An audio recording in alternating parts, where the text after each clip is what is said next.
Hi, this is Shawn the Touched, director and lead animator of the item, and I'm going to be talking to you throughout this commentary track, pointing out various things of interest in this short. There's some little hidden jokes and references that we put into the backgrounds, and even some little flash frames.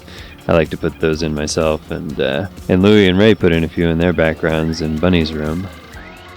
That says Ya Cthulhu Fhtagn. I spelled it wrong, but I originally was going to have it say Ya Cthulhu has the panties or something like that, but that would have given it away, the surprise ending. I had Data from Star Trek The Next Generation in mind when she was sitting in front of all those screens that were flashing by, really.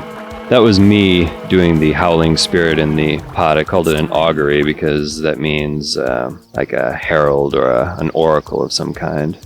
The 3D backgrounds were done by me. The 2D ones, like in Bunny's room, were mostly done by Ray and Louie. And they put things in there like the Max doll and the Spam soda can that you might be able to see in the Ultraman fan club letter. This logo went through a few different versions. You'll see an earlier one on trailer A if you look in the trailer section. The suiting up sequence, all of them were going to be a lot longer. Mecha would have had a sort of RoboCop bit to her suiting up. The music is based off of a song from the To Live and Die in LA soundtrack.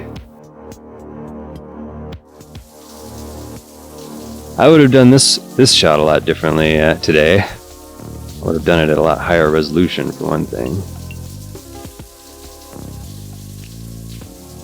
It was very difficult to get that faucet to not look like it was bloody, with the red tiles.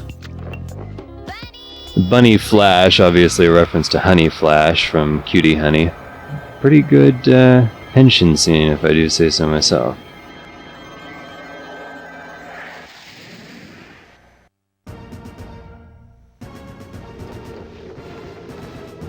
Now that's the ocean that they're flying over. It's not really very clear, but it is. And the castle, well, it's the floating city of Erlaya, Cthulhu's home. And I took the verse that says, when the stars are right, Erlaya will rise again. I sort of took a lot of liberties with that and had it rise into the air, so they had to fly to get to it. Notice the crawling texture of the castle. I tried to make the angles look as non-Euclidean as possible in a Euclidean universe. A lot of the characters' lines are quotes from other movies, like what Jinx said there, "What a desolate place this is." If I had known back then that this short would be done in such high resolution as on DVD, I would not have allowed Jinx's lips to keep moving while she was not talking.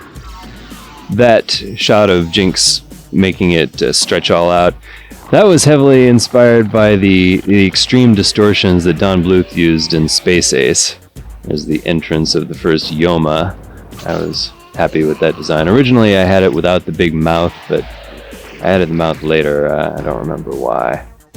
This is obviously based on Sonya's fatality from Mortal Kombat. That door was supposed to be very non-Euclidean too. You notice it's kind of at strange angles to her energy there has my signature in it, Shawn the Touched. And here's Cthulhu himself. They go really pale there. It's a really quick scene, hard to notice. That's supposed to be the draining of their sanity from seeing him. Now this great big yell here is directly inspired from Ferris Bueller's Day Off when Cameron yells and it echoes around Chicago. Here we go again with the Ferris Bueller thing, but taking it a little further.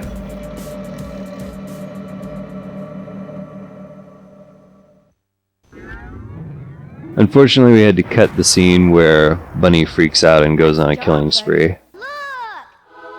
I didn't want the box to actually say the item on it, and it was supposed to be kind of hidden into the design, but the coloring really brought it out, and I think just about everyone can see it. Jinx does a little Ixer 1 thing there.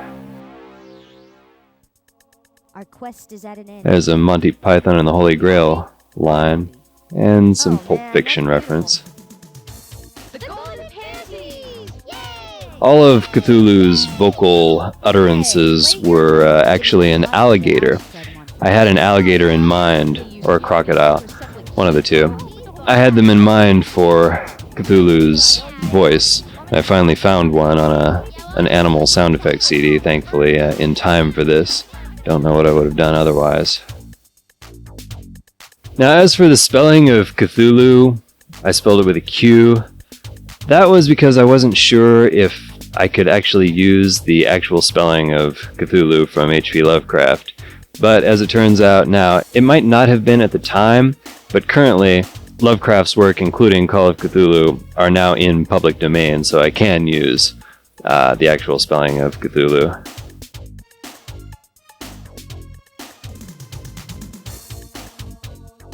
I always like to throw little joke things in the credits there.